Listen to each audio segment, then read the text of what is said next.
khusus ya tentang tahlilan. Memang tahlilan ini di dalam kitab I'anatut Talibin bid'ah mungkarah, dalam sebagian lain dikatakan bid'ah makruhah. Memang tahlilan ini di dalam kitab I'anatut Talibin bid'ah mungkarah, dalam sebagian lain dikatakan bid'ah makruhah.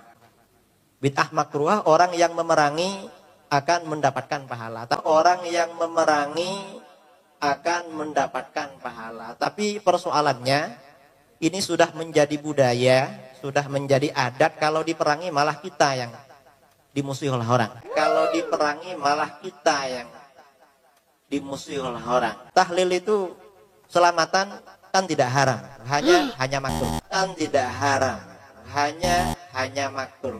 وَلْتَكُنْ مِنْكُمْ أُمَّةٌ يَدْعُونَ إِلَى الْخَيْرِ وَيَأْمُرُونَ بِالْمَعْرُوفِ وَيَنْهَوْنَ عَنِ الْمُنْكَرِ وَأُولَئِكَ هُمُ الْمُفْلِحُونَ. Semoga Ustaz Haris, sekeluarga dan kita semua di sini dilindungi Allah dan diberkahi Azza wa Jalla. Amin. Berhubungan dengan tema neraka, ada satu kebiasaan yang bisa menjerumuskan saya pribadi ke neraka karena ketidaktahuan dan tidak cukup ilmu saya. Bagaimana melakukan sesuai sunnah? Karena saya takut asal ikut-ikutan. Kebiasaan tersebut adalah tahlilan atau ngelayat. Tolong jelaskan sedetail-detailnya Ustaz, berdasarkan pengalaman Ustaz Khalid pribadi. Gimana sikap kita yang benar jika mendatangi acara seperti ini dan sikap kita bila mengadakan acara itu? Dan bagaimana menolak orang yang akan melakukan pengajian buat si mayit? Teman-teman sekalian, tahlil adalah, saya sudah sering jawab ini, dan pertanyaan seperti ini sudah sering diulang-ulangi, selalu diulang-ulangi. Ini yang saya bilang, semestinya tidak usah ditanya lagi. Kalau sudah lihat, bisa lihat di YouTube ya. Karena saya lihat pertanyaan seperti ini yang selalu dijadikan sebagai pemicu ya. Ini Ustadz Wahabi nih, larang berzikir, padahal dia tidak paham apa yang kita jelaskan. Tahlil adalah la ilaha illallah. Bagus tahlil itu. Tahmid, alhamdulillah. Takbir, Allahu Akbar. Zikir adalah ibadah kepada Allah. Bahkan satu-satunya ibadah yang dari dunia sampai ke surga masih dikerjakan hanya zikir. Sholat sudah nggak ada, haji nggak ada, zakat sudah nggak ada di surga, tapi zikir selalu. Nggak bisa lepas itu. Karena nafas mereka ahli surga, nanti kita belajar di dalam buku kita ini, itu adalah tasbih dan takbir, tahlil. Mereka selalu menyebut, memuji Allah di surga. Jadi ini ibadah tidak pernah luput ini, gitu kan? Kalau teman-teman ikuti ceramah di YouTube, saya juga panjang lebar jelaskan sebagian darinya. Penjelasan masalah ini di judul Dahsyatnya Doa. Panjang lebar saya jelaskan masalah itu. Tapi yang jelas teman-teman sekalian, zikir adalah ibadah kepada Allah. Cuman setiap ibadah yang kita kerjakan harus sesuai panduan Nabi Sallallahu Alaihi Wasallam. Begitu. Zikir Nabi kerjakan, iya. Zikir habis sholat, ada zikir pagi sore, gitu kan? Ada zikir yang beliau baca, misal atau doa dibaca pada malam hari, ada dibaca pada saat sujud, pada saat ruku, ada tempat-tempatnya semua. Nabi SAW kalau memandu itu, ada yang ditentukan tempat-tempatnya, ditentukan jumlahnya, gitu kan? Baik, sekarang kita yang ditanya sekarang bagaimana kalau ada orang mati lalu mengadakan acara zikir, bagaimana acara ini? Baik, tanya sekarang. Apakah Nabi SAW kalau ada orang mati berzikir di situ? Ada nggak riwayat yang menyebutkan satu saja riwayat Nabi SAW pernah ada sahabat Nabi datang orang mati panggil, ayo sini duduk berzikir lalu suruh membaca semua zikir. Belum ada satu riwayat pun masalah itu. Jadi kalau kita menjelaskan ini bukan oh ini Ustadz larang zikir, salah ini. Jangan begitu pemahamannya. Kita sedang memandu, meletakkan sesuatu pada tempatnya. Batu bata itu kalau ditaruh pada tempatnya, nanti tembok ini bisa rapi begini, ini karena batu batanya rapi. Ya kan gitu. Kalau menonjol jadi jelek. Kalau kita sedang bertakziah, kita fahami dulu pertama sekali definisi takziah. Meringankan beban keluarga mayit. Bukan untuk mayit. Makanya Nabi SAW kalau takziah ada orang mati disuruh bawa makanan. Hai ahli Madinah, bawakan makanan keluarganya Ja'far. Waktu Ja'far mati syahid di perang Mu'tah. Karena mereka tertimpa apa yang tidak menimpa kalian. Hibur mereka, doain, begitu. Nabi SAW datang juga selama 3 hari. Tapi gak pernah Nabi duduk zikir sama mereka, gak pernah sama sekali. Jadi jangan, oh ini berarti larang zikir. Bukan. Letakkan pada tempatnya, saudaraku. Kenapa sih kalau kita contohi Rasulullah SAW, apa ruginya? Nggak ada ruginya kan? Sesuai dengan beliau. Jadi mudah, jadi simple gitu. Saya pernah jelaskan ini. Tapi sekarang saya reviewkan, saya pernah mengalami ada mertua saya meninggal di Jawa Tengah, di Jawa Timur. Kemudian pada saat meninggal di rumah sakit, alhamdulillah kebetulan saya pas ada. Kemudian saya panggil adik ipar saya untuk ngurus sama-sama jenazah. Dibawa ke kampungnya di pedalaman di Jawa Timur. Saya pergi ke sana. Kemudian diuruslah jenazah. Saya panggil adik ipar saya ajarin caranya ini begini, cara mandikannya segala macam, bersihkan kotorannya. Udah selesai semuanya perawatannya, lalu kemudian kami taruh jenazahnya. Insya Allah sebentar lagi kita akan bawa ke masjid nih. Udah. Ada orang-orang datang semua, kemudian kita bawa ke masjid. Habis sholat di masjid, rupanya ada tradisi-tradisi yang ada. Biasanya orang berdiri dulu, ngomong dulu, segala macam. Disuruh saksikan ini orang mati begini, isyhadu dan seterusnya. Khair semuanya gitu.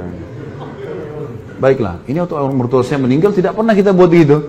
Habis dia disolati, sudah jemaah sekalian, sudah disolati, kita bawa ke masjid. Nabi SAW dalam riwayat dikatakan, solati sahabat langsung sahabat berlumba-lumba memikul jenazah itu.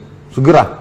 Lalu kata Nabi SAW, kalau di punggung kalian orang saleh, maka dia, si jenazah itu, ruhnya akan berkata, sungguh gembira, kalian akan membawa dia ke suatu tempat yang senang, menyenangkan. Lalu kalau dia orang buruk, maka itu seburuk-buruk yang ada di pundak kalian. Karena dia akan berkata, kemana kalian akan membawanya, sungguh celakalah dia. Begitu seterusnya, sampai dibawa ke kuburan. Lalu Nabi SAW menurunkan jenazah, dan diturunkan jenazah ini, diturunkan, kemudian mereka naik, lalu kemudian ditutup. Itu sunnah Nabi SAW. Maka saya lakukan seperti sunnah ini.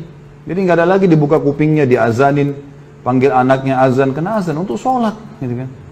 Nggak ada hubungannya sama orang mati. Allah mengatakan, innaka la tusmi'u man fil kubur. Kau tidak akan bisa memperdengarkan orang yang di kuburan, hai Muhammad. Selesai orang mati, mau diazanin untuk apa gitu? Ada yang lebih unik, ngajak bicara orang mati itu. Saya pernah lihat itu di kuburan, dia pegang kertas, orang-orang di sebelahnya nggak ngerti. Saya ngerti apa yang dia bilang. Hai fulan bin fulan, kalau malaikat mungkar nakir datang tanya siapa Tuhanmu, jawablah Allah. Kalau antum ada orang meninggal, antum ikut, antum lihat dia pegang kertas, itu dia ngomong sama orang mati biasanya. Kalau datang tanya siapa nabimu, bilang Muhammad SAW. Kalau datang tanya agama, bilang Islam. Jadi dia memandu orang mati. Apa yang mau dipandu ini? Waktu masih hidup, ajar. Gitu. Jangan lagi mati. Baiklah. Kita turunin jenazah itu, ditutup, lalu saya naik sama ipar saya, sama satu orang lagi bantu, setelah kami keluar ditutup. Rupanya saya nggak tahu di situ ada beberapa teman-teman kiai yang hadir.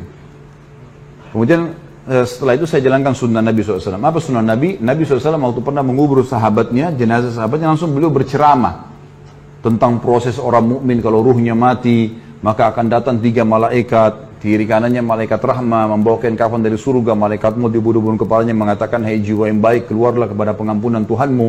Lalu ruhnya keluar lebih mudah daripada air dari mulut kendi. Terus saja saya sampaikan, sampai saya sadari ipar saya menangis dan orang-orang banyak yang nangis, karena riwayatnya panjang itu tentang ruh orang beriman keluar, kemudian mengeluarkan bau lebih wangi dari bau kasturi, naik ke langit, semua malaikat menyambut ruh itu. Kemudian terdengar Allah mengatakan, catatkan hambaku ini termasuk penghuni surga, kembalikan dia di dunia, di sana saya ciptakan, di sana pula saya bangkitkan. Lalu diantar ruhnya bersama jasadnya dimasukkan oleh kerabatnya. 3 langkah mereka jalan masih terdengar suara sendalnya. Kemudian barulah datang malaikat mendudukkan dia. Tanya siapa Tuhanmu, siapa nabimu, apa kitabmu. Kalau dia orang mukmin, kata Nabi SAW, dia akan menjawab, yuthabbitullahu alladhina amanu bil qawli tsabiti fil hayatid dunya wa fil akhirah. Allah akan menetapkan lisan orang-orang beriman untuk menjawab di dunia dan di akhirat. Kata ulama tafsir, di dunia maksudnya adalah kalau ditanya kenapa kamu sholat, kenapa kamu puasa, kenapa kamu haji, kalau dia belajar wahyu dia bisa punya jawaban, gitu kan? Di akhirat maksudnya di kuburan. Kata Ibnu Abbas radhiyallahu anhuma dalam tafsir, ini adalah di kuburan, pertanyaan malaikat di kuburan. Maka dia akan jawab dengan mudah, Tuhanku Allah, Nabiku Muhammad, kitab Al-Quran. Sudah selesai. Dibuka baginya pintu neraka. Ini dilihat neraka, dia ketakutan. Lalu kata malaikat, lihat dari apa Allah selamatkan dirimu. Ditutup, dibuka pintu surga, dayang-dayang, permadani, kelebihan segala macam. Lalu kemudian malaikat berkata, ini tempat kau sekarang. Maka dia pun mengatakan, ya Allah cepatkan waktu karena aku ingin masuk ke dalam surgaku. Lalu datang di sebelahnya orang yang tampan, wangi, bersih. Dia kagum. Dia bilang, siapa kamu ini? Sungguh sempurna ciptaan Allah pada dirimu. Dia mengatakan, saya amal soleh yang akan menemani kau sampai hari kiamat. Jadi ibadahnya, sholatnya, semuanya akan menemani dia. Kemudian setelah itu terdengar suara dari langit, Allah mengatakan, bentangkan kuburan hambaku ini seluas pandangan matanya, dan bentangkan jalan ke surganya setiap pagi dan petang. Maka jadilah kuburannya taman dari taman surga. Sebaliknya kalau dia orang kafir atau orang fasik, akan datang 3 malaikat, 2 malaikat penyiksa kiri kanannya membawa kain kafan dari neraka, 1 malaikat mau dibunuh-bunuh kepalanya mengatakan, hai jiwa yang busuk, keluarlah kepada murka Tuhanmu. Lalu berserakan di tubuhnya, lalu malaikat menarik dengan keras secara paksa, seperti ibaratnya bulu domba yang dibasahkan lalu dililitkan di pohon berduri dan ditarik dengan keras sehingga berantakan bulu domba itu. Belum sesaat keluar ditangkap malaikat azab, dipakai kain kafan dari neraka lalu dibawa ke atas. Belum tiba di langit pertama, semua malaikat menolak karena mengeluarkan bau lebih busuk dari bau bangkai. Wa na'udzubillah. Lalu terdengar suara dari langit, Allah mengatakan, catatkan hambaku ini termasuk penghuni neraka, kembalikan di dunia karena di sana saya ciptakan, di sana saya akan bangkitkan. Lalu diantarlah bersama dengan jenazahnya diantar oleh kerabatnya. 3 langkah dia masih dengar, setelah itu telapak kaki mereka, setelah itu malaikat lain datang di kuburan mengatakan, mendudukan dia tanya, siapa nabimu, siapa Tuhanmu, siapa nabimu, apa kitabmu. Dia tidak bisa jawab. Dia hanya mengatakan, atau apa ya gitu. Saya cuma ikut-ikut dulu orang bilang gitu. Walaupun dia orang muslim tapi banyak dosanya tidak sempat tobat begitu. Lalu dibukakan baginya pintu surga, dia kagum tercium bau yang wangi. Lalu malaikat bilang, lihat dari apa kamu haramkan dirimu. Kamu bisa di sini tinggal sholat, tinggal puasa, tinggal patuh, selesai gitu kan. Masuk sini. Tapi ditutup sekarang. Ini tempat kau sekarang, neraka dibuka dengan siksaannya segala macam. Maka dia berdoa mengatakan, ya Allah jangan kau cepatkan waktu karena aku tidak ingin masuk ke dalam nerakaku. Lalu datang di sebelahnya orang yang buruk tampangnya, baunya busuk, menakutkan. Dia bilang, pergi kamu. Siapa kamu? Sungguh buruk ciptaan Allah pada dirimu. Maka dia mengatakan, saya amal buruknya akan menemani kau sampai hari kiamat. Kemudian datanglah malaikat yang tidak punya pendengaran dan penglihatan. Ini Allahu alam, Allah lebih tahu maknanya, tapi kita imani, gitu kan? Membawa sebuah besi yang kalau seluruh jin dan manusia bersatu untuk membalikkan, mereka tidak akan mampu.